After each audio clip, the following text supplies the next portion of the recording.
Well, welcome back, everybody. Dennis Darble with you yet again in our fourth episode in our recent series, God, Golf, and the Good Life. Today, it's my real distinct pleasure. I'm just getting to know this guy, Bobby Arnold, founder and president of the Arnold Group out of Temple, Texas, a real estate developer. Bobby, thanks for spending some time with us today. Thanks for having me, Dennis. Great to be with you.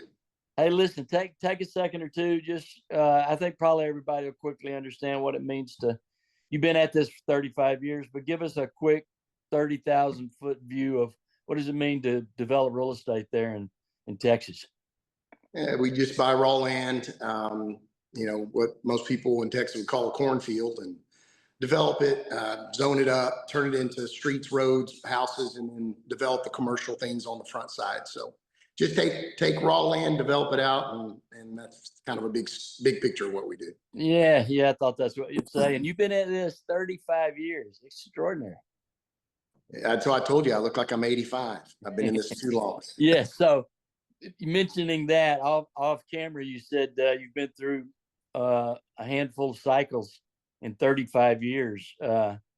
What was it? 5 cycles you've been through, ups and downs? Yeah, I mean, you go to everything from the 90s and the tech bubble and 2008 mortgage crisis and 2017, and of course COVID, and then now the Fed raising rates and things like that. But so it's all part of it. But yeah, this is probably about wow. You got to be able to have some serious trust in the Lord. Well, listen, I wanted to get you on here, and I'm thrilled that you would spend some time with us. I know you're busy.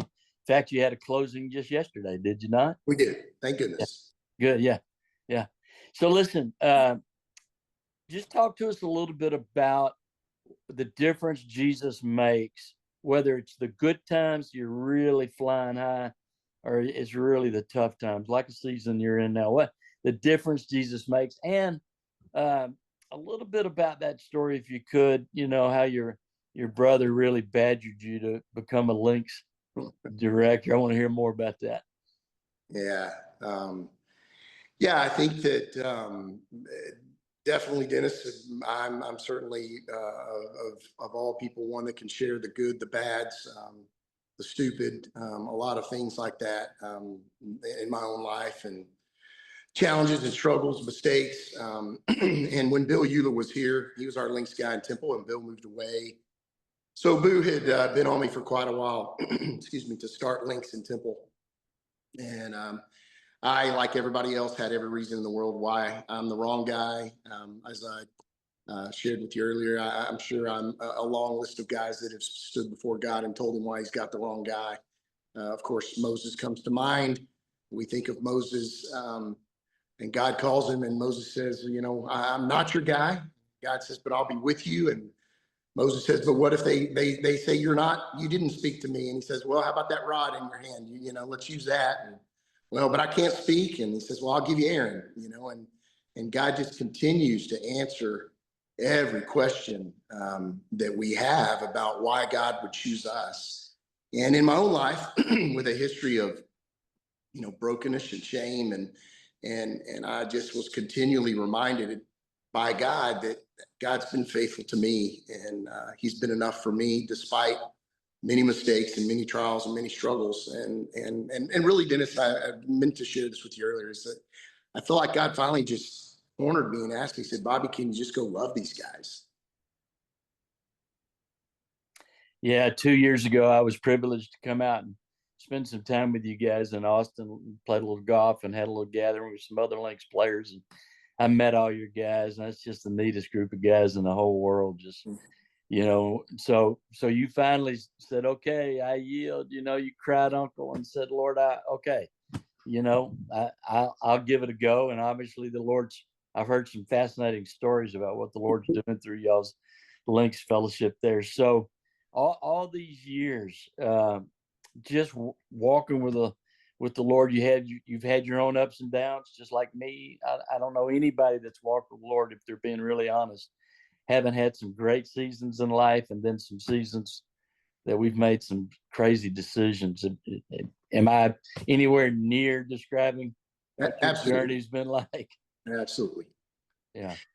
And I think that through all that, all these things that we feel like disqualify us are the very things that do qualify us. Chuck Swindoll has a great quote that I've shared with my guys many times. It says, when God wants to do an impossible thing, he takes an impossible man and he crushes him. And I think that, you know, this guy here is probably a great example of that. But that's God's faithfulness, right? And our verse for our group has been 1 Peter 3:15. But in your heart, set apart Christ as Lord, and always be prepared to give an answer to anyone who asks you the reason for the hope that you have. And so our responsibility is to put ourselves in places where people are asking us why we have hope. And I think that's the big challenge for all of us. God says, guess what? Just as he did with Moses, the beauty of this is it's not about you. It's about the Lord. And I think for all of us, that's probably the big challenge in our lives, be it in our success or in our failures, to quit making it about us and make it about. Wow. You know, you might have missed your calling. Yeah. By the way, I love Chuck Swindoll. He knows how to make truth come alive.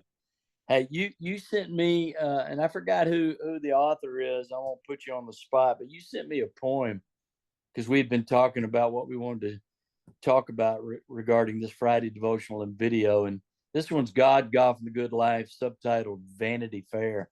All the things that the world kind of throws at us and tries to distract us or seduce us away from our walk from the Lord. Just, you know, we fail to get our priorities right or whatever.